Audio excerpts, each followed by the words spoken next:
أعوذ بالله من الشيطان الرجيم بسم الله الرحمن الرحيم الحمد لله رب العالمين والصلاة والسلام على أشرف الأنبياء والمرسلين وعلى آله وصحبه أجمعين سبحانك لا علم لنا إلا ما علمتنا إنك أنت العليم الحكيم رب اشرح لي صدري ويسر لي أمري واحلل عقدة من لساني يفقهوا قولي Alhamdulillah, syukur kepada Allah Subhanahu wa taala atas limpah izinnya kita sedang berada di rumah Allah ini selepas kita menunaikan solat waktu maghrib secara berjemaah.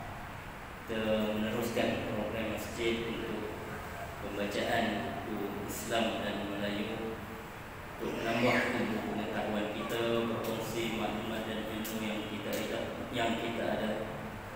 Qala Rasulullah sallallahu alaihi wasallam, "Man salaka tariqan yaltamisu fihi al-'ilmi, sahalallahu tariqan ila al-jannah."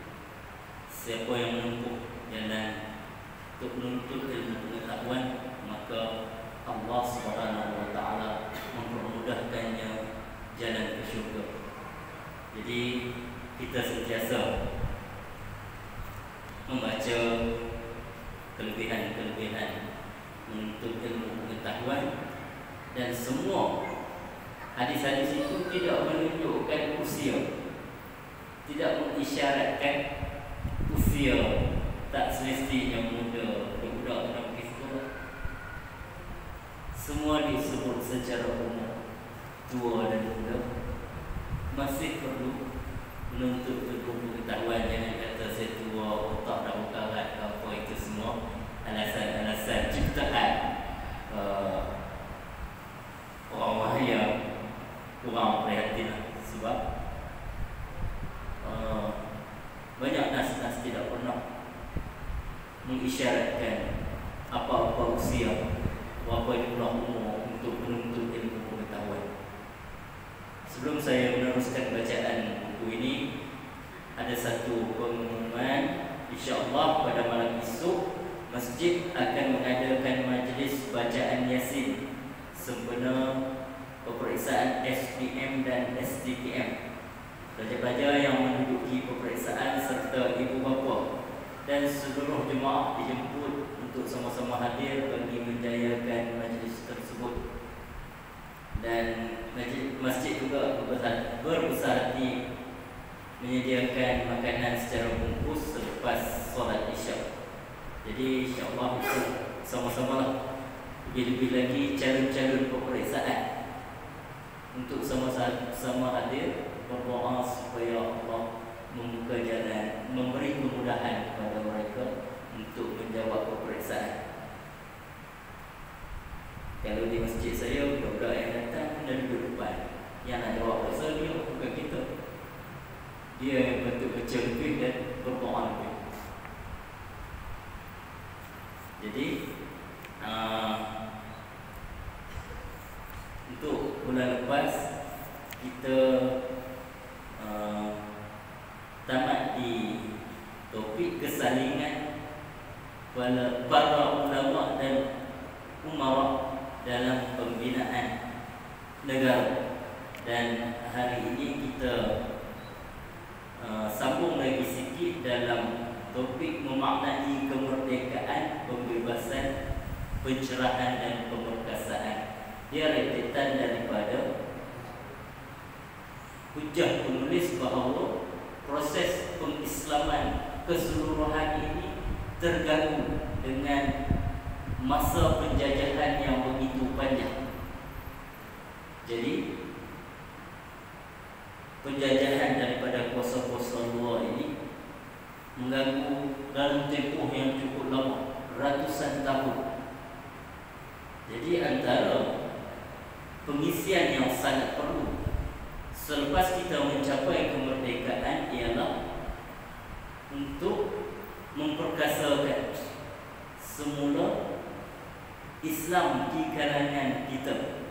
Jadi dua punca yang sangat penting dalam memperkuatkan cara hidup beragama ini, dua golongan, iaitu para ilmuwan agama, ulama dan para pemerintah umar.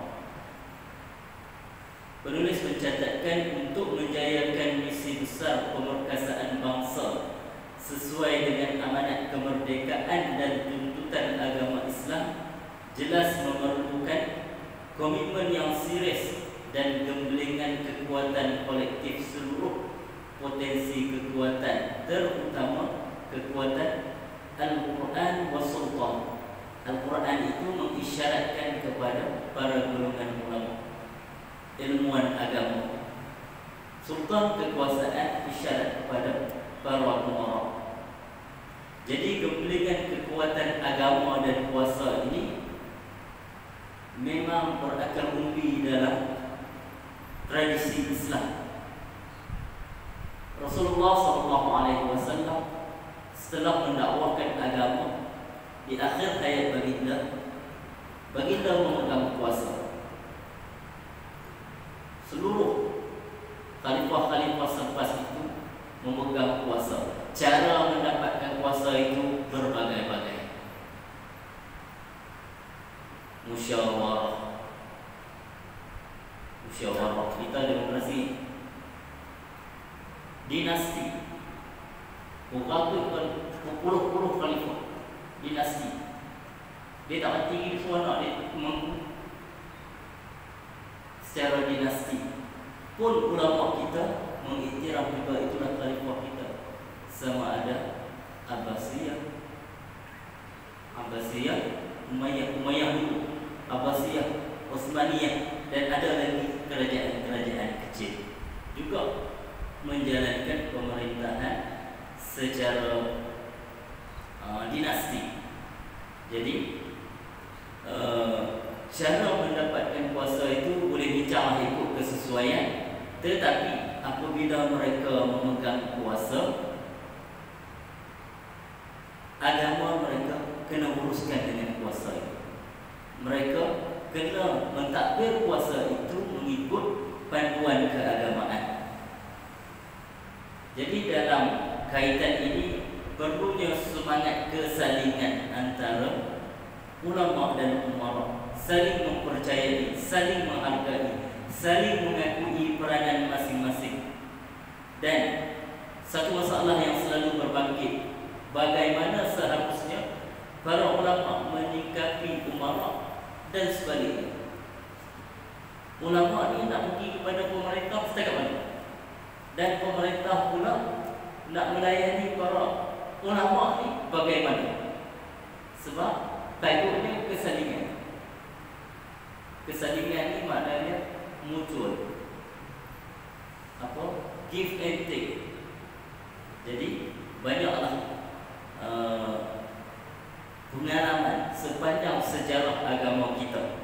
Sebab umara ni pun macam-macam juga, ulama pun macam-macam juga di dalam tradisi agama kita ini.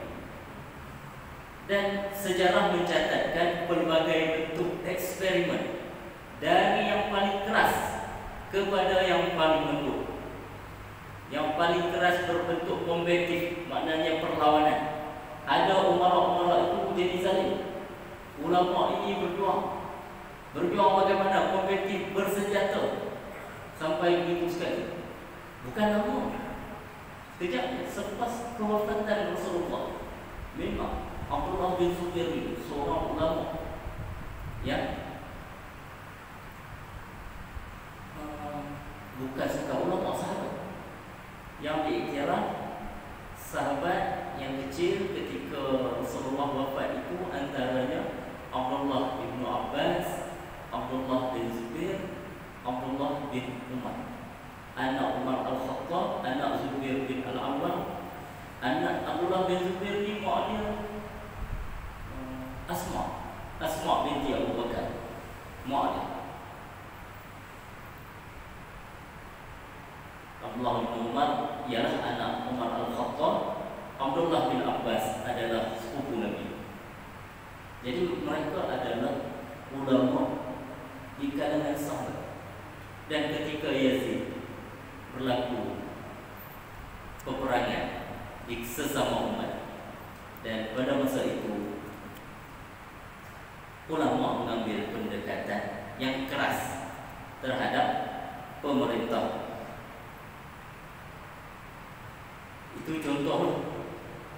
Dan yang paling seperti ulama ini support pemerintah macam-macam, walaupun dengan pelbagai teguran, walaupun pemerintah itu buat perkara-perkara yang bagi mereka tidak berapa menepati agama, tetapi mereka tetap menyokong. Lebih-lebih lagi apabila berlaku pertembungan dengan kuasa-kuasa luar.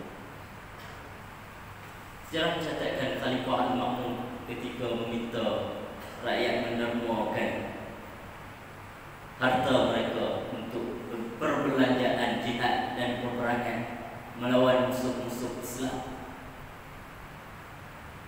Ulama pergi ke istana kata belanja habis harta raja atau khalifah yang Dayak apa? Sana kadang kita kata Dayak kalau tradisi Melayu ada pakai tali pinggang emas apa semua belanja yang tu, barulah ambil harta umat ini. Jadi dalam keadaan begitu pun mereka masih menyokong pemerintah. Dari yang paling confrontational mereka konfront sehingga paling accommodative yang mereka berlemah lembut. Semua ada dalam agama kita. Dari berbentuk muwajahah hingga berbentuk musyarakah. Muwajahah ni macam berhadapan, musyarakah perkataan syarikat bekerjasama. Semuanya memiliki justifikasi kesejarahan masing-masing. Masing-masing ada hujah. Ketika berlembut ada hujah, ketika keras pun ada hujah. Ketika menyokong ada hujah, ketika menyanggah juga dengan hujah.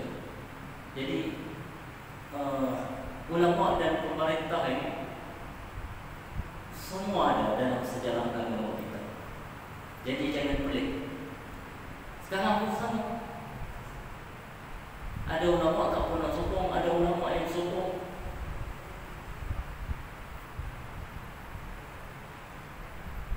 Jadi mungkin antara pendekatan yang wajar dipertimbangkan dalam konteks hari ini, selain daripada pendekatan dakwah yang di luar daripada kekuasaan pemerintah, yakni dakwah kita sebagai umat dengan dakwah pemerintah yang ada majlis agama, yang ada menteri agama, itu tak boleh dibuat. Yang kita dakwah ni tanggungjawab individu kan tanggungjawab kerajaan? Asalnya tanggungjawab individu. Individu juga bertanggungjawab. Jadi selain daripada kita ini berdakwah tanpa kuasa, di samping yang kerajaan itu ada kuasa, dia laksanakanlah kuasa dia. Selain perkataan dakwah di luar bidang kuasa pentadbiran pemerintah itu ialah peranan ulama yang bersifat selektif. Selektif ni pilih, korektif, membetulkan, dan konstruktif. Maknanya pengarahan atau pemberian cadangan-cadangan tertentu. Jadi boleh berlaku sebab kita sudah bereksperimen dengan banyak cara. Jadi kalau zaman ini, kalau kita nak pilih kompetitif itu, saya rasa kita dah tak mampu. Pengalaman dunia Islam moden berperang dengan pemerintah tak berjaya. Bahkan dia memberi kendala yang cukup besar dalam perkembangan agama. Ingat lagi tak kalau zaman Mesir mereka ada mengebom para pelancong yang datang. Mereka ada pecahan Ikhwan Muslimin satu ketika. Apa? Al-Qaeda. Di sini ada dulu KMM lah, macam-macam gelaran. Apa? kumpulan mujahidin Malaysia lah, apa macam-macam gelaran lah. Mereka menggelarkan diri mereka itu. Semangat keagamaan kita akui. Tak senang juga nak pergi perang sampai bom putus kepala sendiri. Tak mudah. Tapi mereka memilih jalan itu, sehingga mereka digelar pengganas. Yang bom di Bali itu kononnya bom itu orang Malaysia itu. Maksudnya Dr. Azhari Hussein ditembak mati di Indonesia. Nordin Matok warga Malaysia ditembak mati di Indonesia. Mereka memilih jalan itu. Mereka bukan orang tak pandai. Dr. Azhari pernah semuanya masa dia buat PhD kat Australia, supervisor dia orang putih ni budak pandai. Masa makin dia punya thesis PhD, bukan tak pandai, pandai. Dan kalau dia tak pandai, tak artilah dia nak buat bom kan. Tapi mereka memilih jalan itu. Satu yang amat dikesankan kalaulah kepandaian itu digunakan untuk tujuan cara lain. Saya rasa keputusannya lebih baik. Bom di Bali tak ada apa-apa. Memanglah kelab malam tu ada. Orang Australia tu mati. Tapi dia tak memberi impact yang besar. Yang bom JW Marriott tu, kepala full batin nama tak bawa kat sini. Lu jumpa kat tingkat 5 pelantik pun katanya bom tu dibuat oleh Dr. Azhari Hussein juga.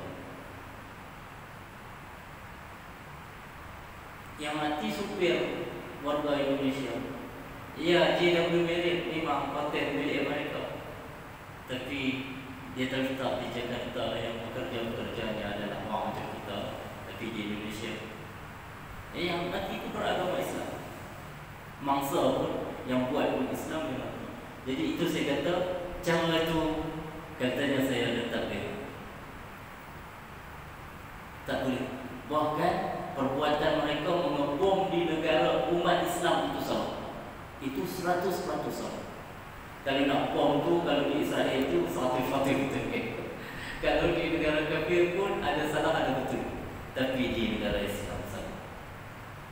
Jadi benda-benda begini, tak tahulah apa laras yang mereka pakai, apakah fiqh yang mereka anuti. Itu kita serah pada Allah Subhanahu Wa Taala.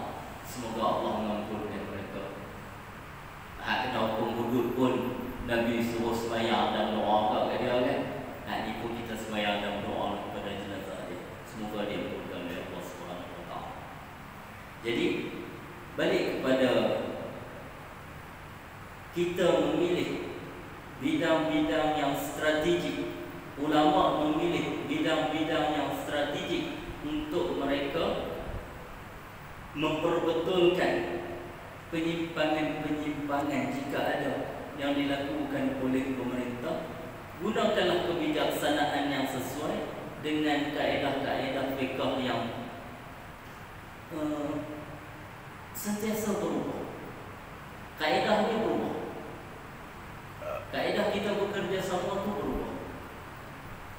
Jadi kalau tuan tak suka 5 tahun kita tuan boleh tukar.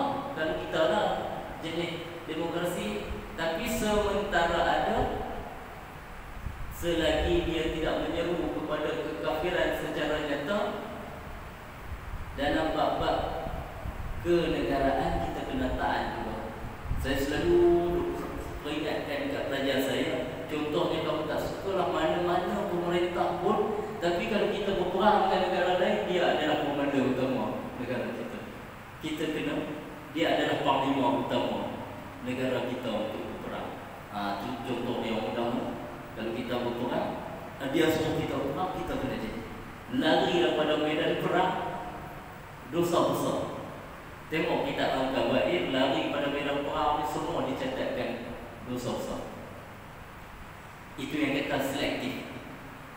Buat perang dengan negara lain, kita tak suka ke mana apa pemerintah, kita kena jadi. Kita kena sama-sama berjuang. Kalau buat lain, hak dia nak buat konsert, kita tak suka, kita sebut kita tak suka. Hak dia nak buat begitu dan kita tak suka, kita boleh suka. Tapi kalau dalam bab tolak, antara bab yang paling tak suka tu mana pun kita kena ikut.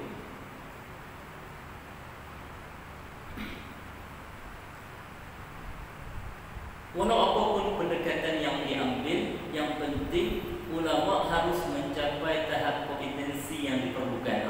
Ini yang kadang-kadang menjadi persoalan kita. Kompeten. Apa kompetennya? Apa dia bahasa Melayu betul?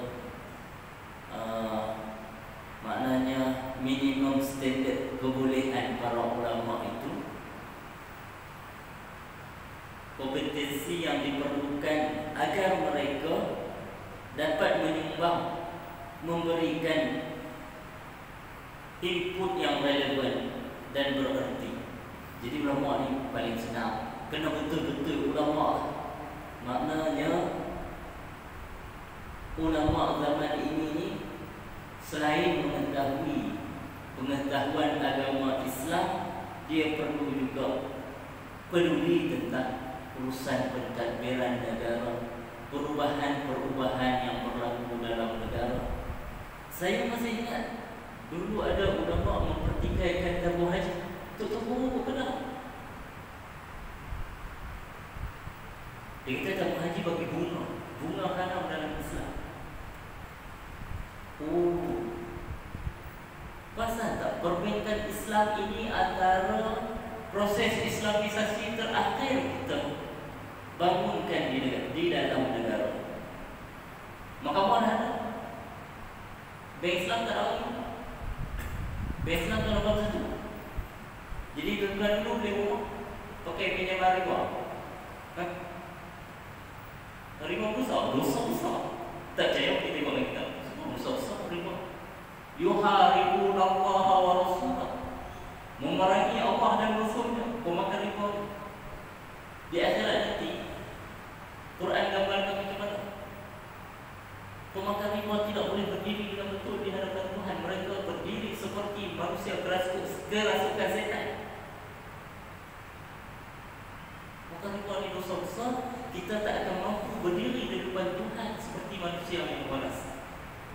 Yatakhabbahu syaitan, dalam surah Allah sebut, yaqulu kama yatakhabbahu syaitan, mereka berdiri seperti manusia kerasukan syaitan.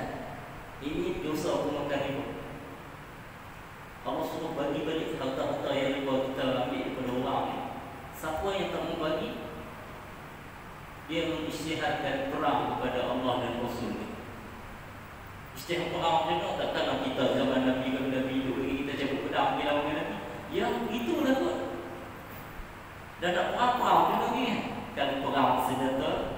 Maknanya cara riba ni dosanya besar. Jadi orang dulu-dulu boleh rumah macam mana, saya tak tahu kalau aku buat pinjaman. Jadi oleh kerana tak ada lagi sistem, jadi betul guru pun tengok semua hak jenis bagi bunga ni riba. Rupanya ada sistem lain riba. Kita belum bangunkan pada waktu itu.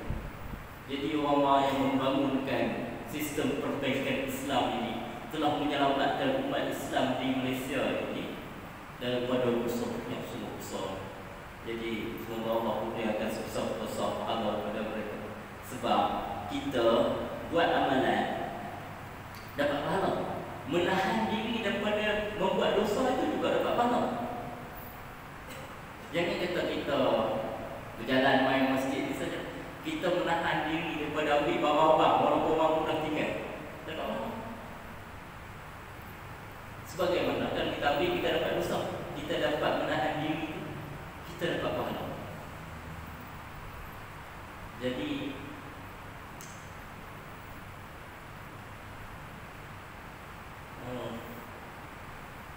kemampuan para ulama untuk memahami pembaharuan-pembaharuan dalam sistem terutamanya yang kita selalu sebut, kalau ilmu ni kita kata fardu ain, fardu kifayah. Hak fardu kifayah itulah membangunkan sistem tu fardu kifayah. Membangunkan sistem perbankan itu fardu kifayah. Fardu kifayah. Mai dalam model ni pakai untung Bank Cina pun nak buat, Borneo pun ada. Public bank ada kan, Kampung Islam, Public Islam. Main untung, dia tak kira kuat mereka. Saya banyak kali bagi contoh. Dalam sejarah, orang bukan Islam, kalau ada hal hewan untuk berniaga dengan orang Islam, dia mau cukup suka. Saya pernah sebut kapal haji milik orang putih, kan milik orang lain, dibawa orang Mekah. Untuk kapal haji zaman dulu hak pergi haji pun 6 bulan naik kapal laut. Naik di Singapura, kapal milik Inggeris, bukan milik orang Malaysia, bukan milik orang Melayu, bahkan bukan milik Cina sekalipun. Kapal haji milik orang putih. Tapi main orang tu minta haji buat haji lah, bagi tolong mereka buat rukun Islam ke sebab dia nak menjaga dengan kita. Jadi menguruskan sistem ini, ulama kena bagi panduan. Saya ada beberapa orang kawan yang memang pakar dalam keuangan Islam. Antaranya anak mufti wilayah dulu, Dr. Mat Ashraf Hashim.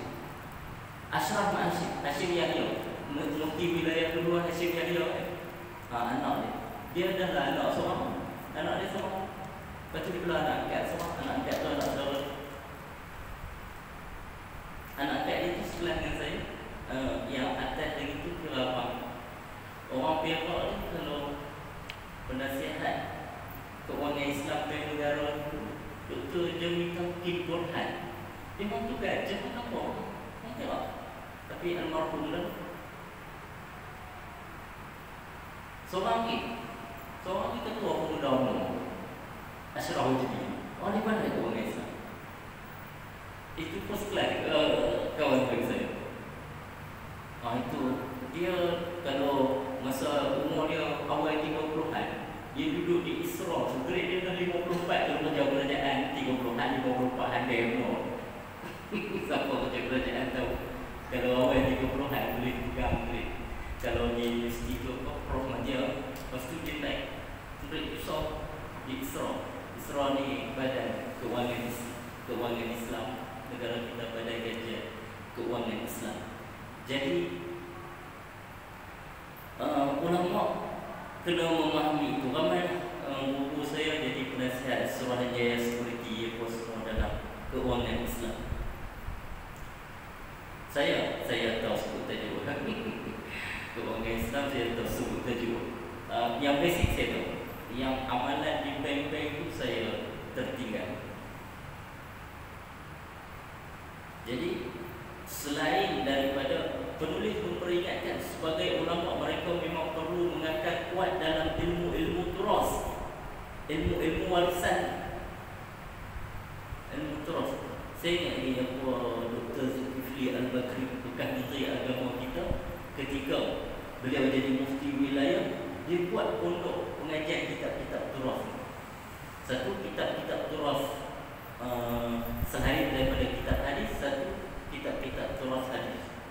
Anak saya pergi masuk ke taman koperasi polis. Tuan kalau ada anak-anak sekolah kamu, elok pergi situ. Pasal kau elok pergi situ, sekolah itu tajaan Jabatan Agama Islam, Mawi Majlis Agama Islam Wilayah Persekutuan. 3 tahun belajar sana, 3 tahun kalau boleh, lepas tu bolehlah pergi overseas, pergi Riyadh ke, pergi Jordan ke apa ke. Sebab apa saya kata elok pergi situ? 3 tahun yuran dia $1,200. Setahun dapat pakaian seragam. Ada lagi sekolah lebih murah dulu. Tu. Kau tadika pun lagi mahal. Tadika sudah 300 lah, 300 lebih. Ni 3 tahun $1,200. Murah. Sebab tajaan zakat. Siapa-siapa ada anak sekolah agama elok mohon di sini. Sedia ambil tambah lah, naik BTS sampai pergi taman koperasi polis. Tempat Darul Hidayah, Darul Kifayah. Darul Kifayah itu tempat yang murah. Anak saya duduk situ, aku rasa macam tak makan duit. Tu orang kata nak gaji susah tak ada belanja kan. Saya kata ada sekolah rumah, kamu tak pergi mohon. Sampai satu ketika tak ada permohonan. Satu kelas 18 orang, kelas 19. Padahal satu kelas di sekolah 30. Biasa orang tak mohon kan. Jadi nak jadi ulama kena mengakal kuat dalam ilmu-ilmu turas, dan ulama juga memerlukan ilmu-ilmu yang mencukupi tentang fakta-fakta dan realiti masa kini. Susah juga nak matchkan sistem khalifah kita dengan sistem demokrasi sekarang. Kalau orang tak faham, dia tak perlu mengundi. Mengundi wajib.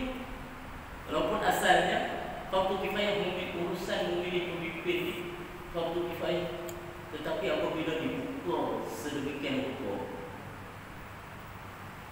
maksud saya penagih dana pun satu undi juga. Saya pun satu undi, tuan-tuan pun satu undi. Apa nilai tuan-tuan untuk penagih dana? Penagih dana ni jangan kata harga orang lain, harga dia pun dia tak tahu. Tapi kalau dia pergi undi cenduk pangkak apa? Kira satu 5 orang penagih dana pergi. Ustaz 3 orang tak pergi. Ustaz 10 orang tapi tak pergi. Siapa menang? Penagih dana. Penagih dana pilih orang lain menang, orang dia. Jadi mengundi dalam wajib. Walaupun asal hukum memilih pemimpin fardu kifayah, tapi sistem itu telah menyebabkan kita jadi begini. Orang baik tapi orang jahat nak. Jadi orang baik kena berkafir. Jadi perkara kedua, penulis mencatatkan kegagalan-kegagalan kita memahami perubahan. Ulama-ulama ni kalau mereka gagal memahami perubahan-perubahan ni, jadilah keluarlah pandangan yang pelik-pelik. Nas tu dengan realiti ni mereka tak boleh nak match. Nas dengan realiti, nas tentang alam sekitar ni sikitnya zahara al-fasad fil barri wal bahri ma kasabat aydin nas. Nas tentang alam sekitar sikitnya, tapi realiti sekarang ni alam sekitar kita rosakkan secara besar-besaran, bukan sikit-sikit. Dia kata tak ada dalam Quran pun Allah sebut merosakkan secara umum. Kami nak tebang pokok, tebang. Kami nak sorok bukit, sorok. Nana kita jadi buat. Sekali banjir berlumpur kan. Tu baru ni kalau di Pang mereka ada suruh pasang sistem amaran. Sebab kalau di Pang memang ada sejarah dia. Tuan-tuan lebih tahu. Saya baca aja masa tu saya duduk di Kedah ni. Tuan-tuan lebih tahu. Kalau di Pang orang sini mati orang. Masa banjir lumpur yang bawa segala kapal, segala kain itu. Sisa pembalakan. 18 ke 30 saya tak ingat. Kalau tengok tadi balik dia ada tu. Antara bencana alam terbesar hasil pembalakan Pustifah dekat dengan kita. Jadi memahami realiti penting. Jadi kita buatlah undang-undang alam sekitar yang baik.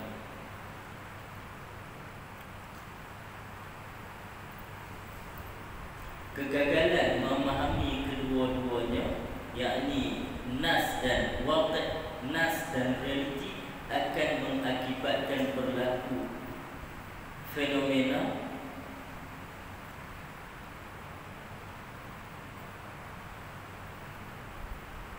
dia kata ad-din khairun ghairu waqi' wa dunya syarr. Dia kata perkara dunia ni banyak masalah, membawa kerosakan. Agama itu baik, jadi dia tak boleh nak match kebaikan dengan benda dunia. Benda dunia ni memang kita kena hadap. Kita tak nak bagi orang buat jalan raya. Mana ni tak nak. Aku tak mau bagi orang buat jalan. Kerajaan buat atau pengambilan tanah. Apa segala tanah boleh diambil untuk kepentingan negara. Jadi pernah ada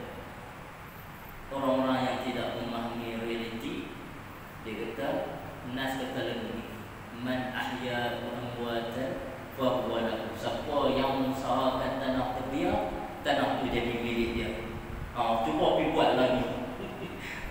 Siapa ada BO, siapa ada skater, dia dapat auto-auto. Sebab dulu dia panggil Abdul Mawad ni tanah-tanah mati ni.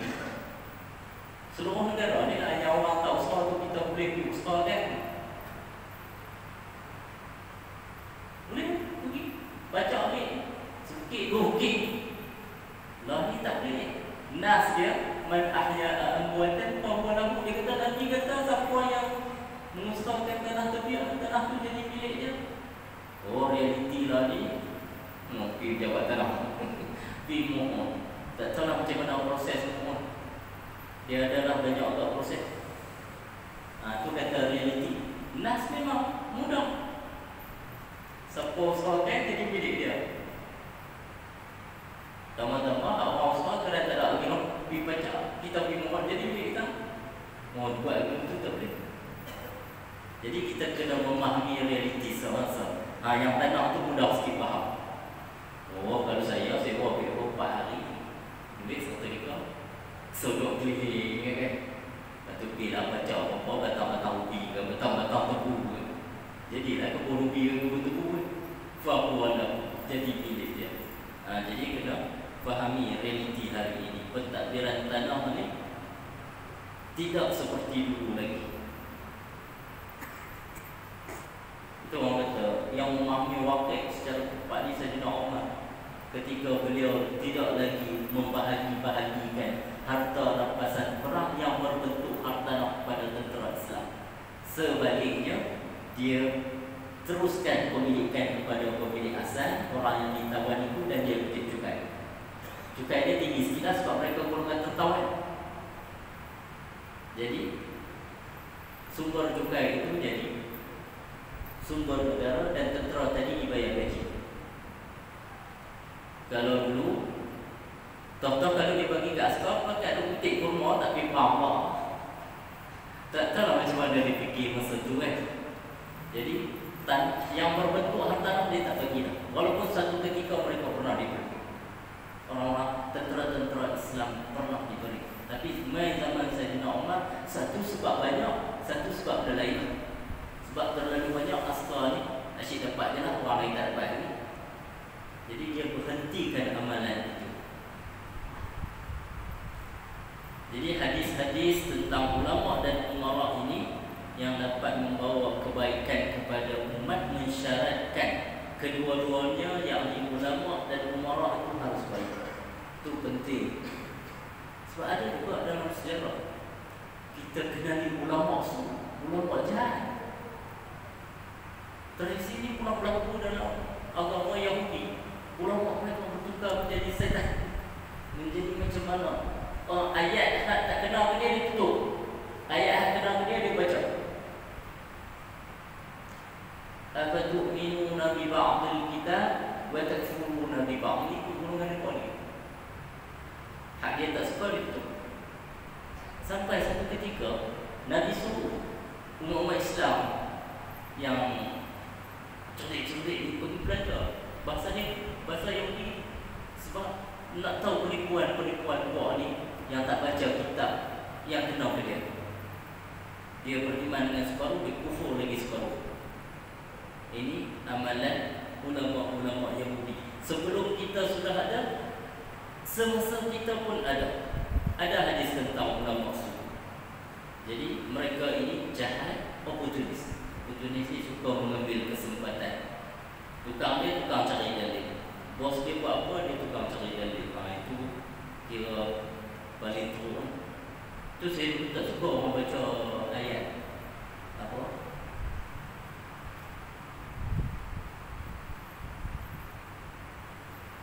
Ati Allah wa ati Rasul. Tanpa membaca ayat sebelumnya. Ayat tu kena baca dulu. Dia baca tak suruh taat dia. Ayat sebelum tu apa dia? Ya ayyuhallazina amanu innallaha ya'murukum an tu'addul amanata ila ahliha. Pemimpin tu kena tunaikan amanah dulu, lepas tu barulah dia boleh minta ketaatan kita. Oh, dia minta dia baca tak taat ke dia. Saya tak suka orang baca ayat tu dengan dipisah-pisahkan. Itu dalil agama ni. Dia kena dibaca bersama. Cara orang jahat, dia baca hak kena dia, hak kena kat kita, dia tak baca. Sebelum dia meminta ketaatan, dia kena tunaikan amanah.